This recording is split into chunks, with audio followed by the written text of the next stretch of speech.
नमस्कार, मी नंदिनी. आपण पाहताय जननेता डिजिटल. बीड नगरपालिकाची निवडणूक प्रक्रिया पूर्ण झाली असून मतमोजणीनंतर नगराध्यक्ष पदावर शिक्कामोर्तब झालाय. बीड नगर परिषदेच्या नवनिर्वाचित नगराध्यक्षा म्हणून राष्ट्रवादी काँग्रेस अजित पवार गट यांच्या उमेदवार प्रेमलता पारवे यांनी आज अधिकृतपणे पदभार स्वीकारलाय. निवडणूक निकाल जाहीर झाल्यानंतर नगर परिषद कार्यालयात झालेल्या पदभार स्वीकृती कार्यक्रमात त्यांनी नगराध्यक्ष पदाची सूत्रे हाती घेतली आहेत. नगर परिषदेत झालेल्या या समारंभास राष्ट्रवादी काँग्रेस अजित पवार गटाचे पदाधिकारी, नगरसेवक, विविध राजकीय पक्षाचे प्रतिनिधी तसेच नागरिक मोठ्या संख्येने उपस्थितही होते. मात्र निवडणूक संपली असली तरी सत्तेचा खेळ अद्याप संपलेला नाहीये. उलट खरी लढाई ही निकालानंतरच सुरू झाली असून बीडच्या सत्ता केंद्रांवर म्हणजेच नगर परिषदेच्या उपाध्यक्षपदी अखेर कोण विराजमान होणार याबाबत राजकीय वर्तुळात प्रचंड उत्सुकता निर्माण झाली आहे. कोण कोणासोबत जाणार, कोण कोणाला डावलणार आणि सर्वात महत्वाचं म्हणजेच सत्तेचा किल्ला कोण जिंकणार हे प्रश्न सध्या चर्चेच्या केंद्रस्थानी आहेत. सर्वाधिक नगरसेवक असतानाही भाजप सत्तेबाहेर जाणार का? दोन्ही क्षीरसागर बंधू एकत्र येणार की पुन्हा एकमेकांची राजकीय गणिते बिघडणार? आमदार विजयसिंह पंडितांनी टाकलेला हा डाव क्षीरसागरांना रोखणार का की वरून आदेश येणार?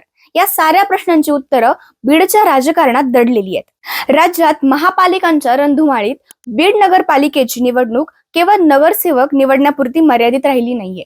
या निवडणुकीने संपूर्ण बीड शहरासह विधानसभा मतदारसंघाचे राजकीय गणित पुन्हा एकदा ढवळून काढलंय. ही लढत केवळ तिरंगी नव्हती, तर तीन मोठ्या राजकीय शक्तींमधील शक्ती परीक्षा ठरली. एकीकडे अजित पवार गटाची राष्ट्रवादी, दुसरीकडे भाजप आणि तिसऱ्या बाजूला शरद पवार गटाची राष्ट्रवादी.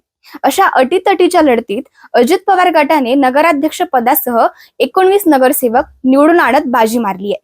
भाजपचे 15 नगरसेवक तर शरद पवार गटाचे आमदार संदीप क्षीरसागर समर्थित 12 नगरसेवक निवडून आलेत. मात्र कोणालाही स्पष्ट बहुमत मिळालेलं नाहीये. जिथे स्पष्ट बहुमत नसतं तिथंच खरं राजकारण सुरू होतं, कटाचं, धक्कादायक आणि निर्णायक. त्यामुळेच उपनगराध्यक्षपद, विषय समित्या आणि प्रत्यक्ष सत्तेवरील नियंत्रण यावर चर्चा सुरू झालीय. नगराध्यक्ष असणं वेगळं आणि निर्णयक्षम सत्ता हातात असणं वेगळं हे समीकरण ओळखून आमदार विजयसिंह पंडित थेट मैदानात उतरले. निवडणुकीपूर्वीच्या टोलेबाजीमुळे तापलेलं वातावरण निकालानंतर अधिकच तापलंय. पंडितांनी शिवसेना, काँग्रेस आणि MIMच्या नगरसेवकांना एकत्र करत शिव फुले आंबेडकर बीड शहर विकास आघाडी स्थापन केली. ही केवळ घोषणांची आघाडी नसून ठोस सत्ता समीकरण ठरलंय. या आघाडीत अजित पवार गटाचे 19, शिवसेना 3, काँग्रेस 1 आणि MIM 1 असे एकूण संख्याबळ तयार होत असून त्यामुळे सर्वाधिक नगरसेवक असूनही भाजप सत्तेबाहेर फेकले जाण्याची शक्यता निर्माण झाली आहे. बीडमध्ये भाजपसाठी नो एंट्रीचे संकेत स्पष्ट दिसू लागलेत. मात्र राजकारण इतके सरळ नसते. येथे क्षीरसागर हे आडनावच मोठा फॅक्टर ठरतोय. मागील निवडणुकीतच दोन्ही क्षीरसागर आमने सामने होते आणि निकालानंतर सत्ता विभागली गेली होती. यंदा डॉक्टर योगेश क्षीरसागर भाजपमध्ये गेल्याने संपूर्ण जबाबदारी विजयसिंह पंडितांवर आली आहे. मात्र निकालाच्या दिवशी भाजपच्या गटनेत्या डॉक्टर सारिकाताई क्षीरसागर यांनी केलेले "कोण म्हणतंय बीड नगरपालिका क्षीरसागर मुक्त" हे विधान आणि संदीप क्षीरसागर यांचा धीर म्हणून उल्लेख अनेक राजकीय संकेत देणारे ठरले. यातून 3 शक्यता पुढे येत आहेत. पहिली, भाजप आणि शरद पवार गट एकत्र येऊन उपनगराध्यक्षपद व समित्यांवर ताबा मिळवणं. दुसरी, राज्यस्तरीय युतीच्या सूत्रानुसार अजित पवार गटावर दबाव येऊन भाजपला सत्तेत सहभागी करणं. आणि तिसरी व सर्वात किचकट शक्यता म्हणजेच भाजप बाहेरून पाठिंबा देत सत्ता पंडितांच्या आघाडींच्या हाती राहणं. या साऱ्या घडामोडींमध्ये अजित पवार यांच्या बीड दौरा निर्णायक ठरत असल्याची चर्चा आहे.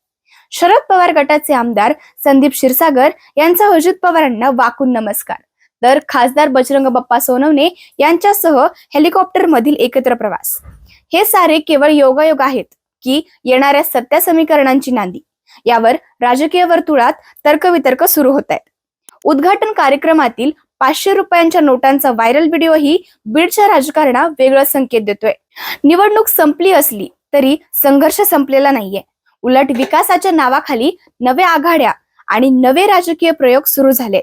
प्रश्न मात्र तोच आहे, बीडची सत्ता नेमकी कोणाच्या हाती जाणार? भाजपला खरोखर सत्तेबाहेर ठेवले जाणार की वरून एक फोन येणार दोन्ही राष्ट्रवादी विकासाच्या नावाखाली एकत्र येणार की ही वेगळीच वेळ काढून रणनीती आहे? या प्रश्नांची उत्तरं लवकरच समोर येतील. तोपर्यंत बीडचे राजकारण शांत बसणार नाही हे नक्कीच. कारण बीडमध्ये निवडणूक संपली असली तरी सत्ता अजूनही वाट पाहतीये, नेमकी कोणाच्या हाती जायची याची. अशाच नवनवीन अपडेटसाठी जननेता डिजिटलला सबस्क्राईब करा.